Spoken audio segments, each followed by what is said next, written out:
Good morning. What do you think of when you hear the expression Paul Ammba Ntemm?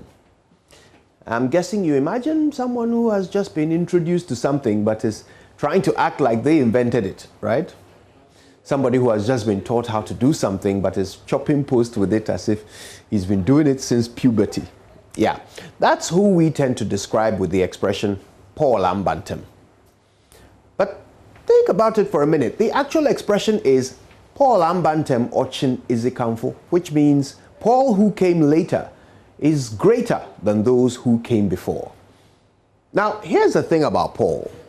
By the time he started his missionary work, Jesus had been dead for 16 years. And during that time, Jesus' disciples and all the followers they recruited, all those who met Jesus and witnessed his miracles, all those who had been inspired by being in the presence of the Lord while he carried out his 3-year mission here on earth, had either been executed or had gone into hiding. They had tried to spread the gospel, but it had not been easy at all. Paul, after his encounter on the road to Damascus, took up missionary work under the same dangerous conditions and did it diligently for 16 years until he was executed. Now, during that time, the guy spread the gospel to more parts of the world than anyone else before him. He traveled tens of thousands of miles around the Mediterranean, being thrown in and out of jail, all in the bid to reach as many people as possible with the simple message that Jesus was the Son of God. So when people say Paul Ammba Ntemm ochin izikamfo, it's actually about legacy.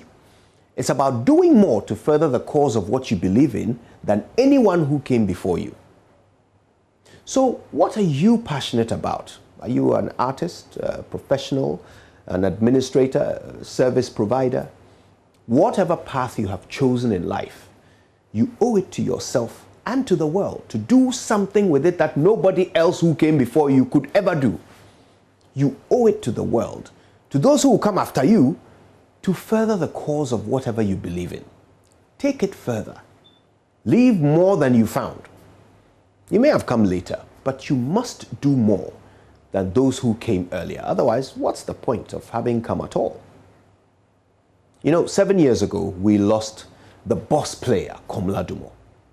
Now, that man invented what we do today. He set a standard in this profession that will never be forgotten.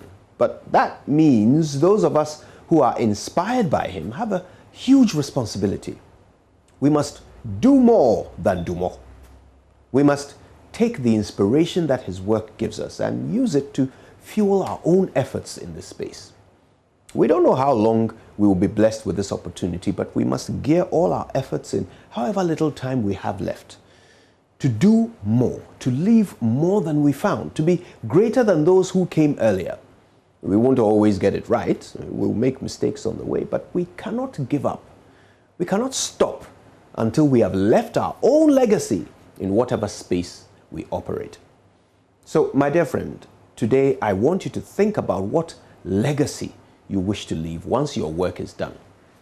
How do you want things to be better because of your involvement? Once you decide on what your legacy is, it must then become the engine for everything you do. It must define all your choices and determine the allocation of all your resources, especially your time, from now on. Your legacy becomes your agenda. It is how you will be remembered. It is by your legacy that people will determine whether or not you mattered. It's not about what you do. It doesn't actually matter how important or unimportant you think you are in the grand scheme of things. It must only matter that you were here. My name is Kojo Youngson, and I didn't come before, but those who did inspire me to do more. Good morning, Ghana.